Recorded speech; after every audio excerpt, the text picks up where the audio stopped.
भूर्भुवः स्वः तत्सवितुर्वरेण्यं भर्गो देवस्य धीमहि धियो यो नः प्रचोदयात्।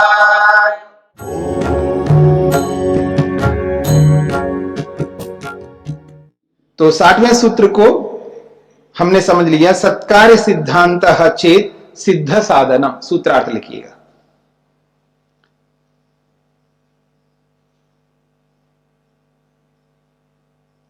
यदि सत्कार्य सिद्धांत को माना जाए, यदि सत्कार्य सिद्धांत को माना जाए, यदि सत्कार्य सिद्धांत को माना जाए तो सांख्य सिद्धांत में, तो सांख्य सिद्धांत में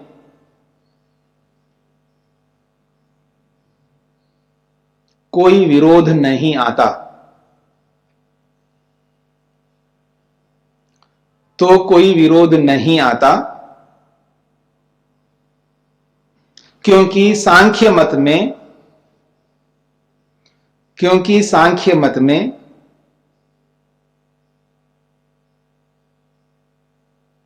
क्योंकि सांख्य मत में सत्कार्य सिद्धांत को स्वीकार किया जाता है।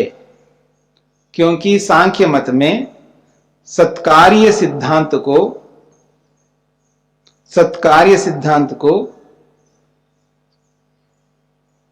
स्वीकार किया जाता है।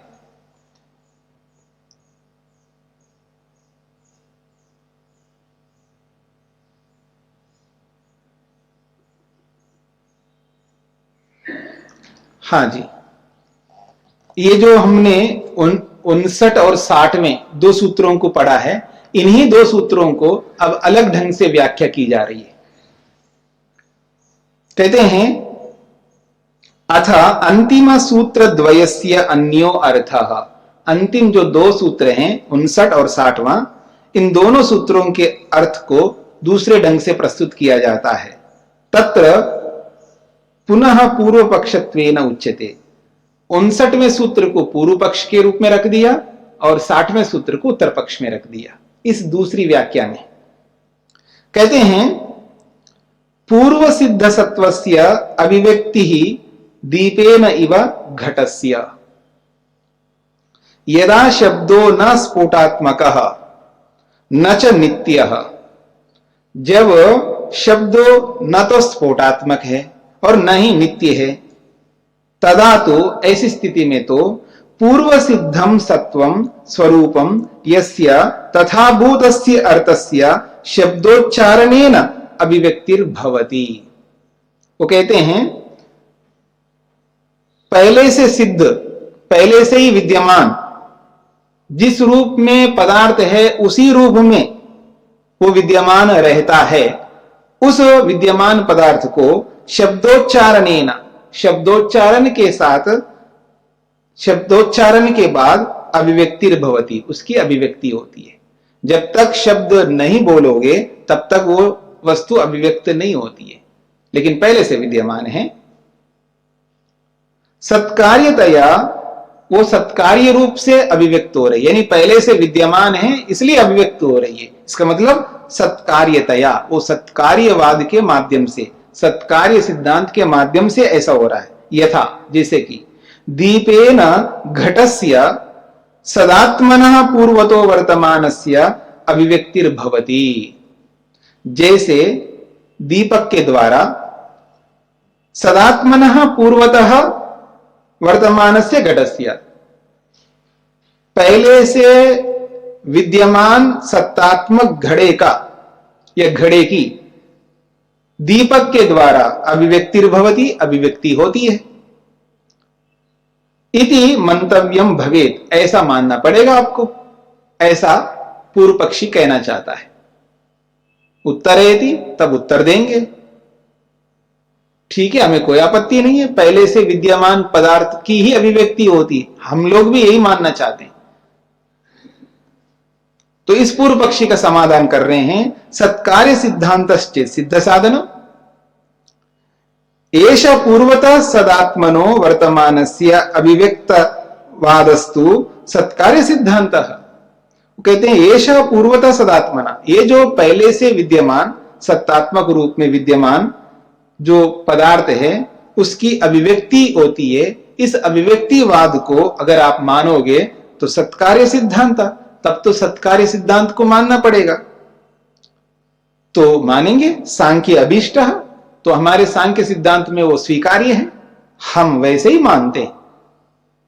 न सचेत आपतेत तर्री, यदि ऐसी बात आ जाए सत्कार्य सिद्धांत को आपको मानना पड़ेगा, ऐसा यदि आ जाए तो कोई दिक्कत नहीं है।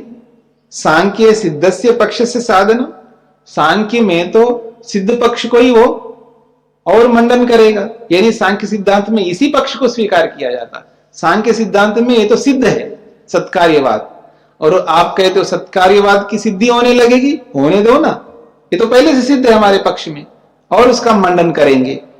न तो दोष, इसमें कोई दोष नहीं आएगा, ये कहना चाहते हैं। स्पष्ट हो गए जी?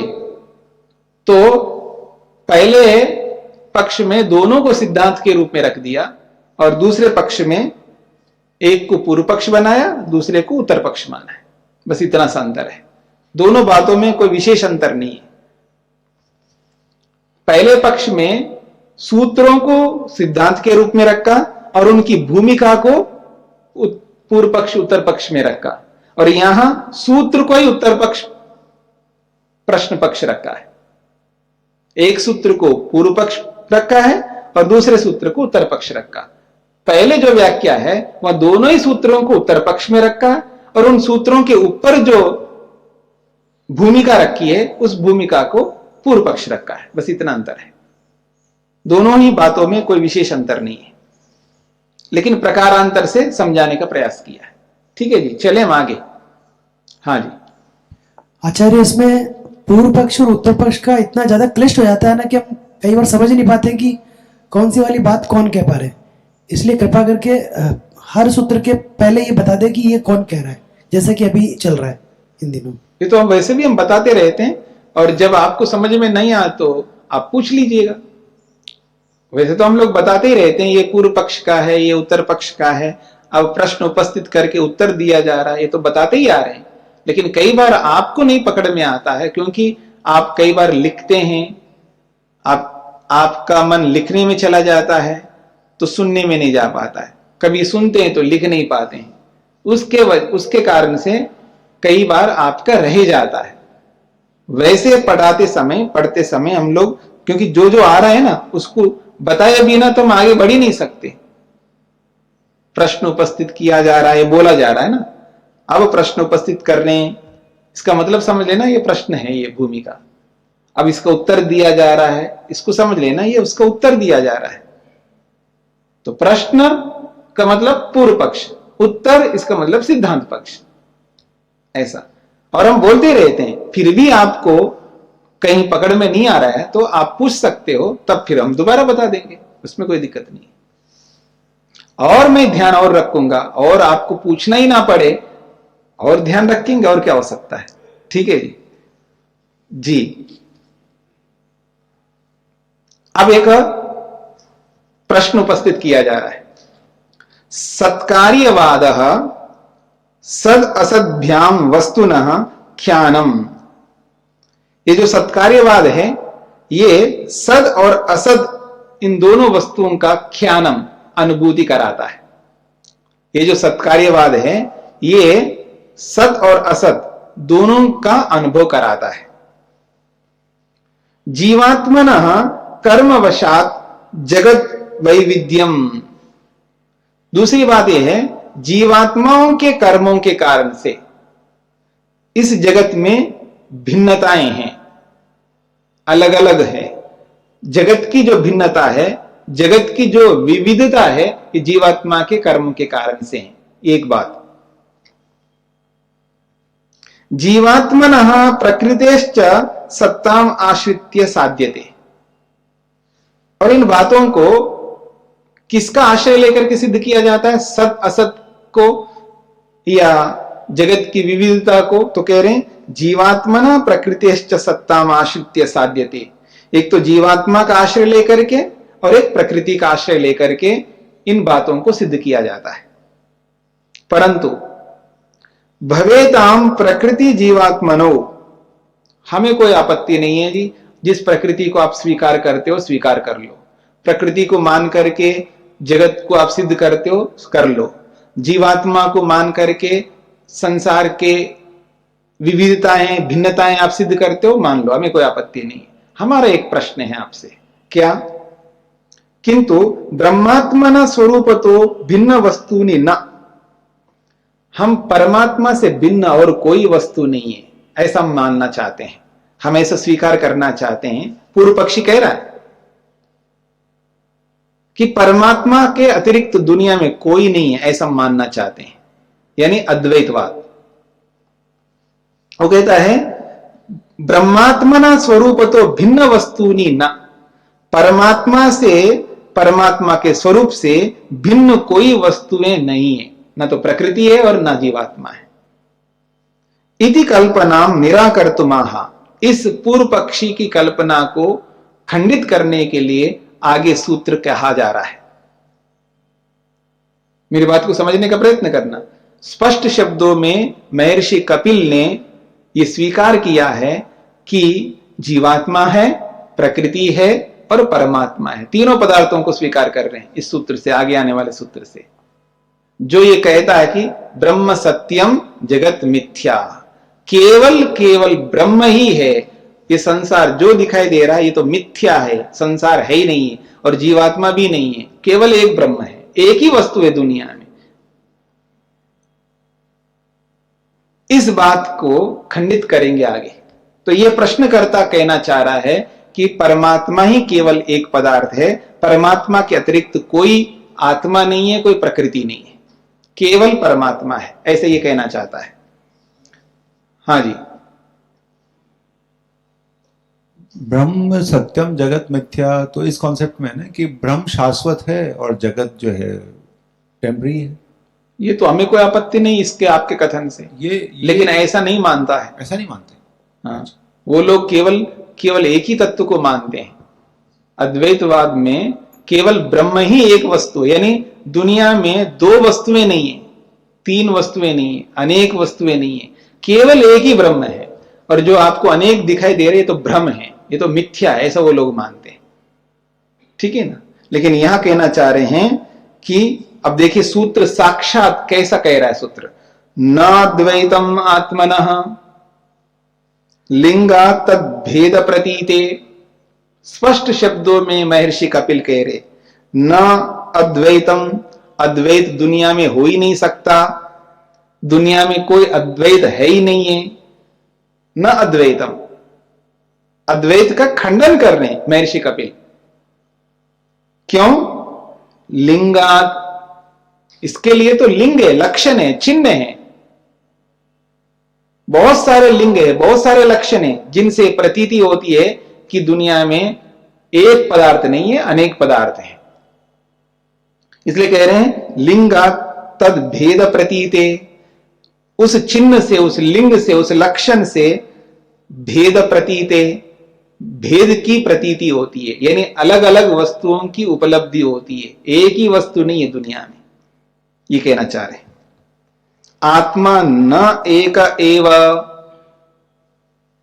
कितना स्पष्ट शब्दों में बोला जा रहा है, आत्मा न एक एव, केवल एक ही परमात्मा नहीं है, नहीं ब्रह्मात्मा एव, केवल ब्रह्म ही नहीं है, किंतु जीवात्मा अपि अस्ति, जीवात्मा भी है। यतः, क्यों क्यों जीवात्मा है? लिंगात तद भेद प्रतीते, ब्रह्मात्म जीवात्मनो पृथक पृथक लिंगात तयोर भेद प्रत्यक्षात। परमात्मा और जीवात्मा इनके अलगत्व का, इनके अलगाव का, इनकी भिन्नता का लिंग है, लक्षण है, चिन्ह है। उस चिन्ह से पता लगता है कि दोनों अलग अलग है, एक नहीं है। तद ये था, वो क्या लिंग है, क्या लक्षण है, क्या चिन्ह है? तो बता रहे द्वा सुपर्णा सयुजा सखाया समानम वृक्षम परिशस्व जाते तयोः अन्यः पिप्पलम स्वादवत्ति। उन दोनों में से एक इस संसार का उपभोग कर रहा है और अनश्नन अन्यः, और एक न खाता हुआ अर्थात इस संसार का उपभोग न करता हुआ अभिचाकशीति, केवल देख रहा है। एक तो केवल देख रहा है और एक खाता ही जा रहा है। एक तो भोगी भोग करता जा रहा है और एक बिना भोग किए देख रहा है। तो दो अलग अलग है ना, यानी भोग करने वाला अलग है और केवल देखने वाला अलग है। तो साक्षात वेद कह रहा है, वेद तो द्वैत की सिद्धि कर रहा है, आप तो अद्वैत कह रहे हो, ये कहना चाहते हैं। हां जी, सूत्रार्थ।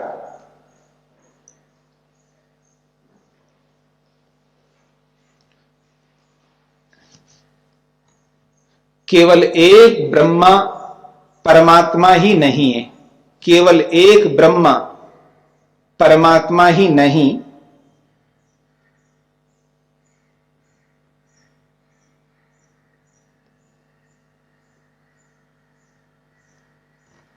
आत्मा और परमात्मा अलग अलग हैं। आत्मा और परमात्मा अलग अलग हैं। एक ही बात है, जाति में आप लेकर के चलिए ना।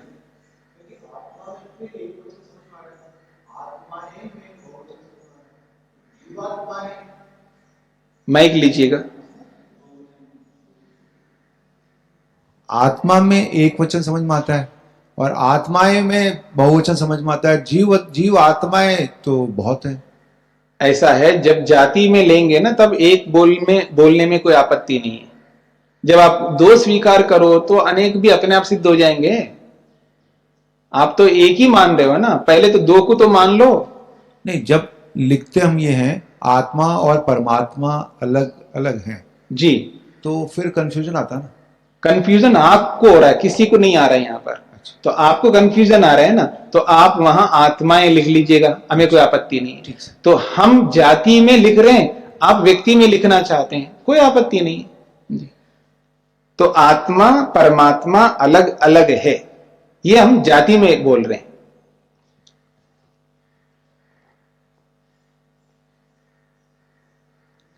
लक्षण से, लिंग से, लक्षण से यानी लिंग से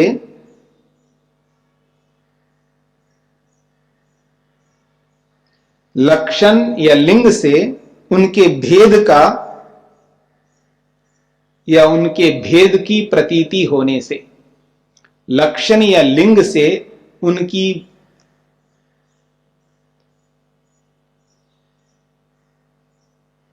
भेद की प्रतीति होने से,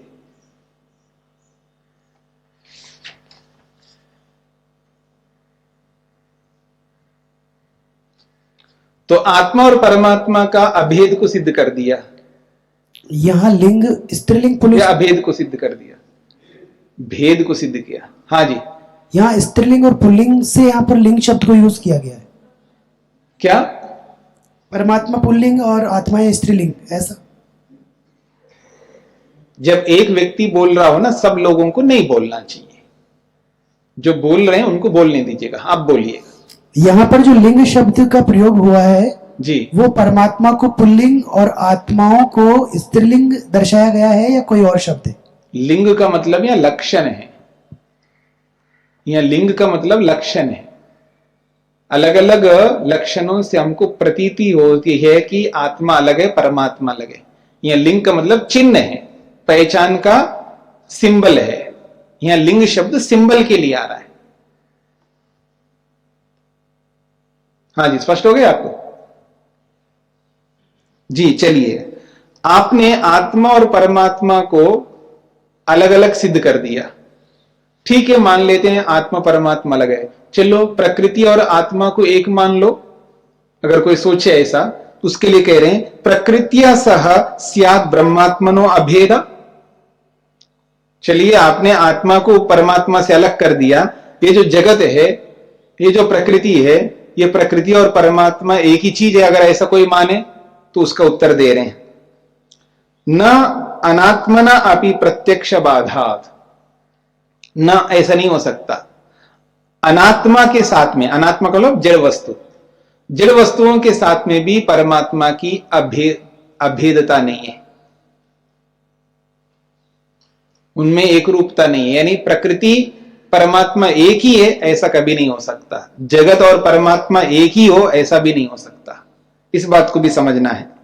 तो कहते हैं अनात्मना अर्थात जड़ेन प्रकृत्याख्येन प्रधानेन सह अपि न अद्वैतम अपार्थक्यम ऐक्यम।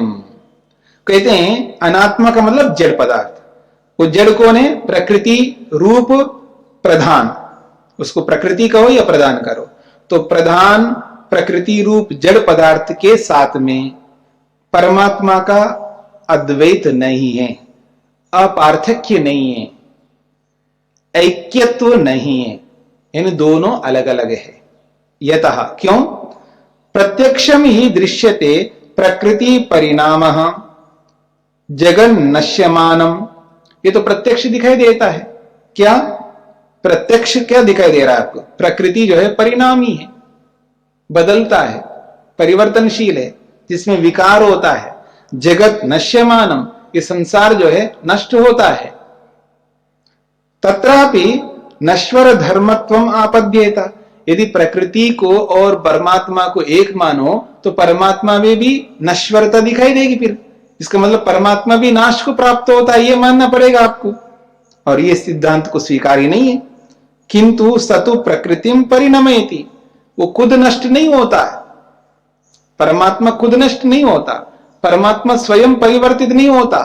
हां, परमात्मा प्रकृति को बदलता है, उसको अपने कारण में पहुंचाता है, उसको परिवर्तित करता है, और खुद परिवर्तित नहीं हो सकता, ये कहना चाहते हैं।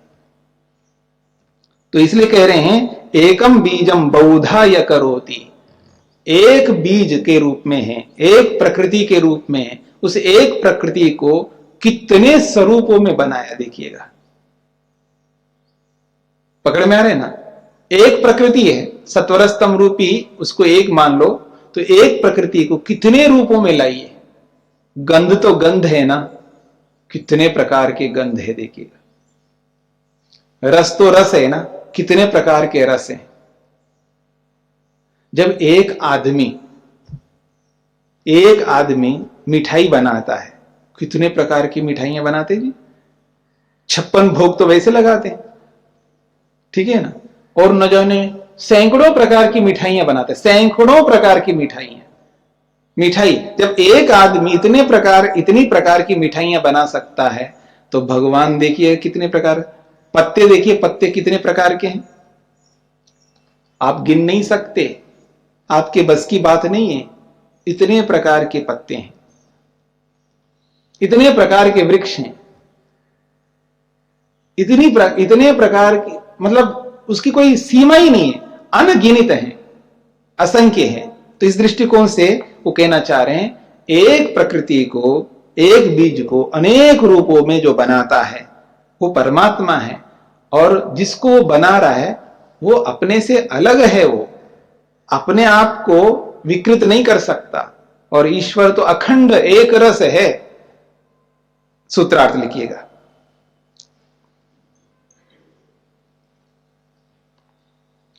जड़ पदार्थ के साथ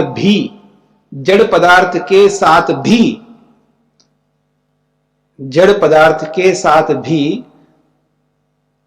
परमात्मा की एक रूपता नहीं है। जड़ पदार्थ के साथ भी परमात्मा की एक रूपता नहीं है।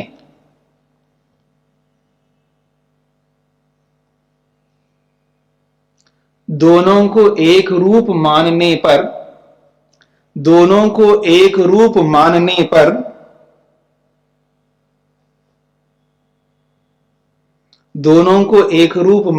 पर प्रत्यक्ष में दोष आएगा।